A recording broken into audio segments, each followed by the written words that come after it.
నువ్వు ఇప్పుడు భగవాన్ ఇంటికి వెళ్తున్నావా? డబ్బు సంపాదించాలనుకున్నా, ₹1,00,00,000 వస్తుంటే ఎందుకు వదులుకుంటా? డబ్బు కోసం ఎంత రిస్క్ చేయాల్సిన అవసరం నీకేమొచ్చింది? డబ్బు కోసం ఏమైనా చేస్తా. నేను ఏడున్నా మీరు ఏడుంటారు. డబ్బు సంగతి నేను చూసుకుంటా.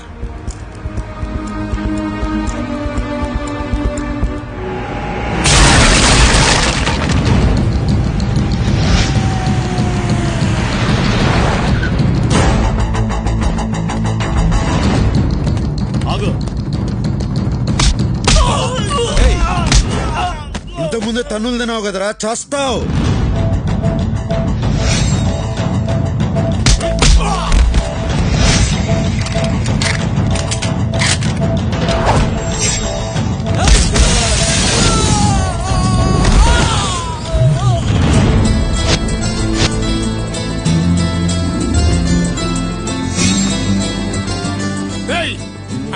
పైకి డబ్బు తీసుకోండి.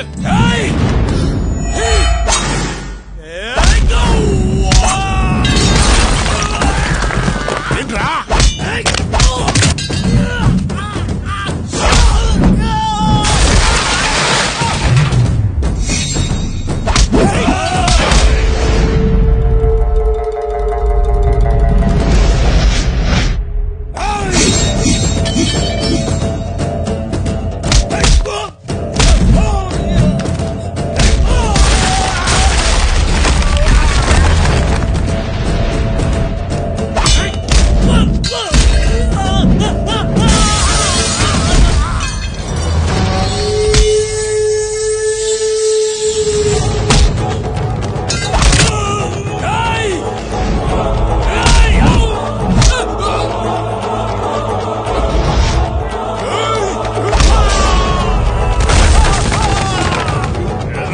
ఈ కోటు కనుక నువ్వు కోటిస్తానండి.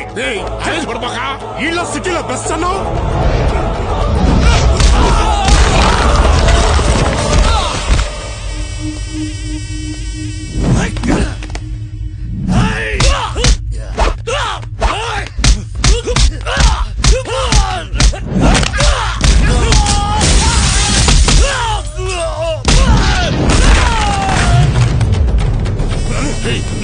నేను చెప్పేది కదా, రారా. ఆగరా, ఆగమంటే ₹1,00,00,000 నాదే. మీకు అభ్యంతరం లేకపోతే తీసుకుపోతా. నువ్వు తీసుకుపోవా. నైనా నువ్వు ఉండరా. కింద నుంచి పై దాకా కనపడ్డాడుగా కొట్టుకుంటే ఇక్కడ దాకా వచ్చాడు. ఆడికి లొంగడంలో తప్పు లేదు. నువ్వు తీసుకుపోవా. అది జోలికి వెళ్ళకరా, కుక్క సాగు చేస్తావు రే.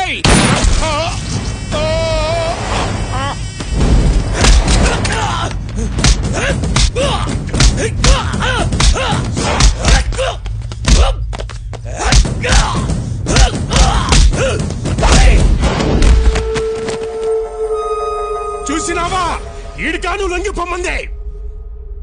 చూసినావా?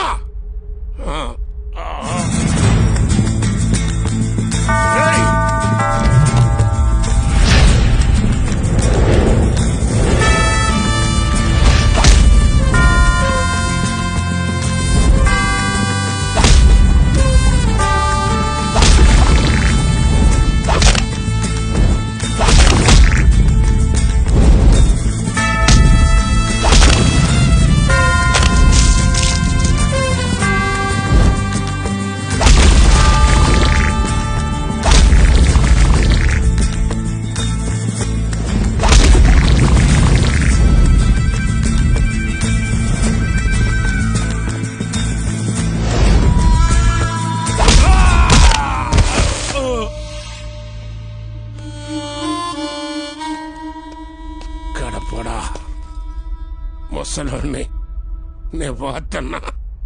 నా ఆఖరి కొరికి తీర్చు. ఏందో చెప్పు.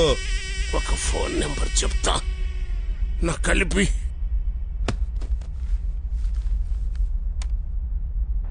చెప్పు గంగన్న. ఈ గడపడు నన్ను, నా సామ్రాజ్యాన్ని కూల్చేశాడు. నా కొడుకుని చంపేశాడు. నేను పోతున్నా. పెద్దనకు చెప్పు, కడప నిడిచిపెట్టదు. రేయ్, ఫోన్ పెద్దన్నకి ఇరా. ఏయ్, ఎవడ్రా నువ్వు? ఈడు చెప్పిన కడపండి నేనే. ఏయ్! నువ్వు ఎవడో గాని లెక్క పెట్టుకో. రోజులు కాదు గంటలు లెక్క పెట్టుకో. రేపు నీకు పోస్ట్ మార్టం జరుగుతుంది. డాక్టర్లు నీ బాడీలోంచి 25 బుల్లెట్లు బయటికి తీస్తా. ఎదిరించేదానికి దమ్ము లేనోడే బెదిరించేదానికి కొత్త కొత్త మాటలు ఎదుక్కుంటాడు. ఏయ్! నీ టైం దగ్గర పడింది. రేయ్, నీకు టైం బాగుండి ఎడలేవు. ఉండుంటే నీకు ఇలా పుచ్చలేచేది, రేపు పోస్ట్ మార్టం జరిగేది. ఏయ్! రేయ్, నాతో పెట్టుకున్న వాళ్ళందరూ మట్టిలో కలిసిపోయారు. నువ్వు పెట్టుకున్నావు, నీకు చావు మూడింది. ఇది నా వార్నింగ్ కాదు, అల్టిమేట్. ఏయ్!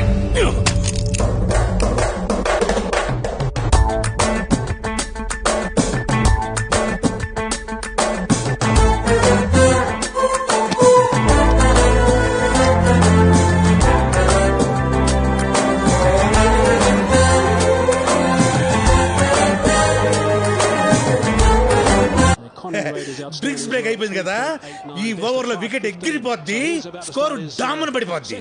మన బెట్టింగ్ 10,000. ఏంటా ఇది? బిర్యానీలో బొద్దింకి వచ్చింది. అవునా? మా హోటల్లో బొద్దింకులు ఉండవే, మిడతలు ఉంటాయి, చూస్తాను. అయ్యే బాగుంటాయి. ఏ ఓవర్ లో వికెట్ పడిపోద్దో, ఏ ఓవర్ లో 6 కొడతారో మనం ముందే ఊహించగలం. అదే మన 6th సెన్స్. డబ్బు గురించి నువ్వు ఆలోచించుకు, అది ఎప్పుడు మన బ్యాక్ ప్యాకెట్ లో ఉంటది. యా, బెట్టింగ్ నేను ఆల్వేస్ రెడీ. అవును, నేను చెప్తున్నాను కదా. యా, పరుసు నీదా తమ్ముడు. ఎవర్రా మీరంతా? ఆ కడపోడు ఏడ్నే ఉంటాడని చెప్పారు. ఎక్కడ రావాడు?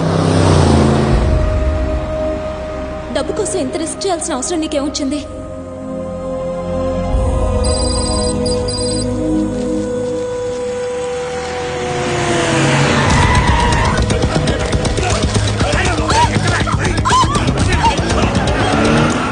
కడపలో ఉప ఎన్నికలు ప్రకటించారు. దీనికి సంబంధించి మరిన్ని వివరాలు మా ప్రతినిధి సాయిని అడిగి తెలుసుకుందాం.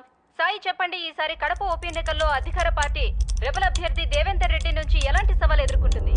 శ్రావణి, అవినీతి ఆరోపణలను ఎదుర్కొని పార్టీ టికెట్ ని పోగొట్టుకున్న మాజీ ఎమ్మెల్యే దేవేందర్ రెడ్డి కడపలో రెబల్ గా పోటీ చేస్తున్నాడు శ్రావణి.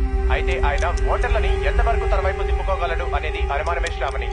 రైట్ సాయి, కానీ కడపలో పేదవాళ్లకు ఉచిత వైద్యాన్ని అందిస్తూ మంచి వ్యక్తిగా పేరున్న డాక్టర్ నిర్మలాదేవి ఆయనకి మద్దతిస్తున్నారని వెలువడింది. అది ఎంతవరకు నిజం? అదే నిజమైతే ఆయన గెలుపు ఖాయం శ్రావణి. ఎందుకంటే ఇక్కడ పేదవాళ్లు ఆమెని ఒక మదర్ తెరిసాలా చూస్తారు. ఒక్కసారి ఆవిడ మీడియా ముందుకు వచ్చి ఎవరికి ఓటేయమంటే వాళ్ళకే ఓటేస్తారు ఇక్కడి ప్రజలు. నిర్మలమ్మ, నువ్వు నాకు మద్దతు ఇస్తావు.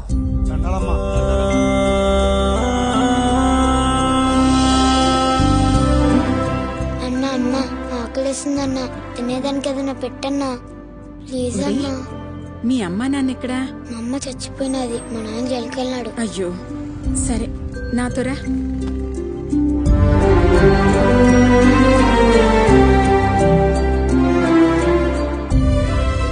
లక్ష్మమ్మ, ఇక నుంచి వీడు మన దగ్గరే ఉంటాడు. అట్నే అమ్మా. దండాలమ్మా. Good morning ma'am. హలో, ఏం డాక్టరమ్మా? ఎవరండి? దేవేందర్ రెడ్డి. చెప్పండి, ఏం కావాలి? ఈ బై ఎలక్షన్ లో నాకు నీ మద్దతు కావాలి. ఈ రాజకీయాలు నాకెందుకు బాబు? నేనేదో వైద్యం చేసుకునే సామాన్యురాలిని. నీ చేతిలో స్టెథోస్కోప్ తప్పిస్తే చిల్లి గవ్వలేదన్న సంగతి నాకు తెలుసు, ఆ జనానికి తెలుసు. అందుకే నిన్ను ఆకాశానికి ఎత్తేస్తా ఉండారు. అందుకే నేను మద్దతు అడుగుతాండా. నేనడిగేదానికి కారణం కూడా నీకు తెలుసు డాక్టరమ్మా.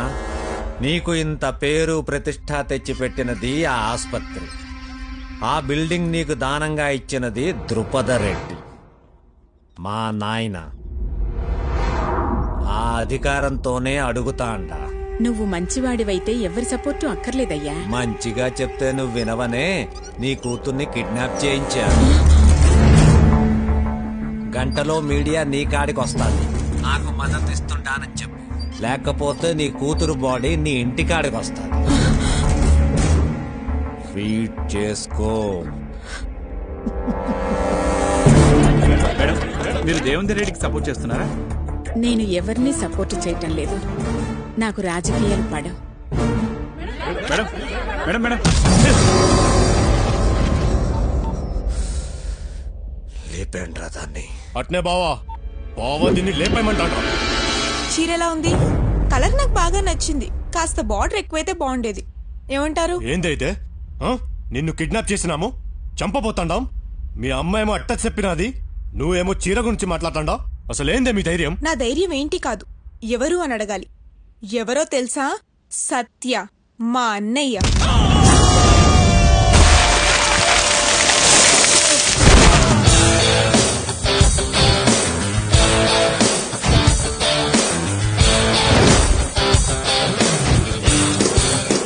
కడప మంచికి చెరుగ్గడ, చెడ్డకి రగడ. ఆయనతో కాసేపు మాట్లాడాక అందరు ఏమంటారో తెలుసా? అస్సలు నువ్వు ఏడుండాల్సిన కాదు భయ్యా. నమస్తే. రైతులకు కూడా లాభం రావాలి కదా. నువ్వు సూపర్ భయ్యా. అన్న ఏడుండాల్సినోడు కాదురా. కానీ ఇక్కడే ఉంటున్నారు. ఎందుకో తెలుసా? మా కోసం. ఆయన అనాథగా ఉన్నప్పుడు చేర తీసిన మా అమ్మ కోసం. ఆయనకు నేనంటే ప్రాణం. చెల్లెలికి ఓ మంచి సంబంధం తీసుకొచ్చా. ఆడు ఏడ చదువుకుని అమెరికాలో పనిచేసేవాడు కాదు, ఆడు ఆడ చదువుకుని ఏడ సేవ చేద్దాం అనుకున్నాడు. పైగా డాక్టరు, మంచోడు. దాని పెళ్లి సరేరా, నువ్వెప్పుడు చేసుకుంటావు? అవునన్నయ్య, నీ పెళ్లితో పాటే నా పెళ్లి. అయితే పిల్లని చూడండి, పెళ్లి చేసుకుంటా పని అయిపోతుంది.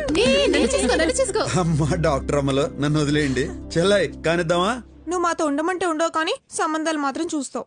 అవునరా, నువ్వు కూడా మాతో కలిసి ఉండొచ్చు కదా. అమ్మా నేను మాసు, నా ఫ్రెండ్స్ మాసు. నేను మీతో ఉంటే మీరే ఇబ్బంది పడతారు. నేను ఏడున్నా మీరు ఏడుంటారు. అయితే ఇప్పుడేమంటావే? అమాయకులకు ఏం జరిగినా ఊరుకోనాయనా. అమ్మ ఫ్యామిలీకి ఏమైనా జరిగితే ఊరుకుంటాడా? ఊరుకోడు. ఏదో ఒకటి చేస్తాడు. ఏం చేసినా నీ దిమ్మ తిరిగిపోయేటట్టు చేస్తాడు. బావా, ఆ అమ్మాయిని జాగ్రత్తగా ఇంటికాడ దిగబెట్టరా. బావా చెప్పింది చెయ్యి. బా ఏంద్రా ఇదే? బావా దీన్ని ఇంటికాడ ఇడిచి రమ్మంటా అన్నాడు. దిమ్మ తిరిగిందా? ఏం జరుగుంటుందో చెప్పనా? నేనేందో చూడు రావయ్యా. ఏందే నీ గోల? త్వరగా రా. ముఖ్యమైన ఫోన్ మాట్లాడుతుంటే ఏంది ఈ నస? అక్కడ చూడయ్యా. రా దేవేంద్ర అన్న, అన్నం తిందాం. రే హరి, గోపయ్య.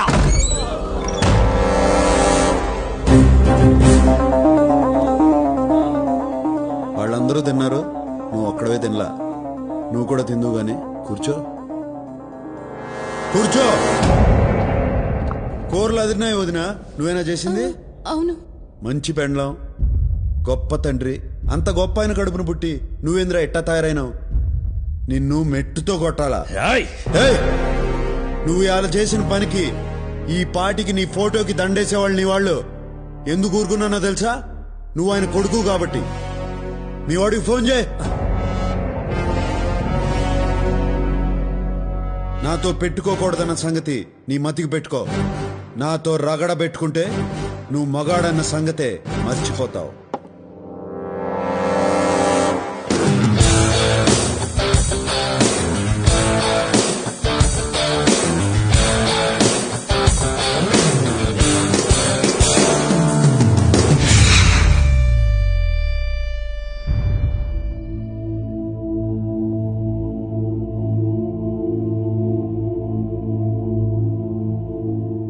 అమ్మా, ఈ బిల్డింగు, దాని పరిసరాల్లో ఉన్న భూమి దేవేందర్ రెడ్డి గారి తండ్రి కీర్తిశేషులు ద్రుపదరెడ్డి గారు నోటి మాటగా ఏ విధమైన రాతకోతలు లేకుండా హాస్పిటల్ కోసం మీకు దానం ఇచ్చింది.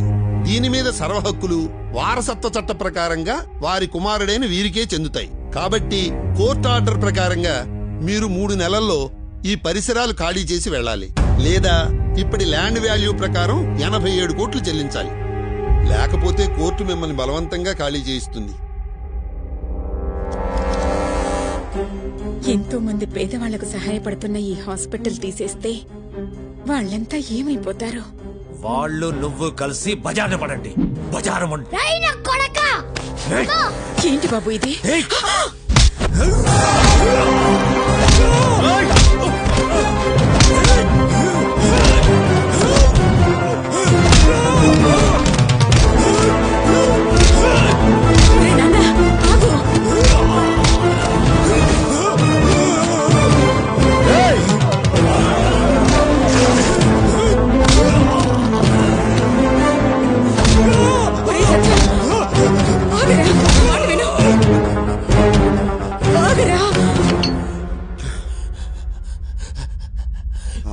ఆపినాది కాబట్టి ఆగినా, లేకపోతే కడప రోడ్లంటే ఈడ్చిడ్చి కొట్టి నీ ఇంటి దగ్గర ఇడిచిపెట్టేవాడిని. 3 నెలల పాటు హాస్పిటల్ చుట్టూ కాదు, కడపలో ఏడ కనపడినా ఈసారి కొట్టడం కాదు, పాతి పెడతాను. పోరా!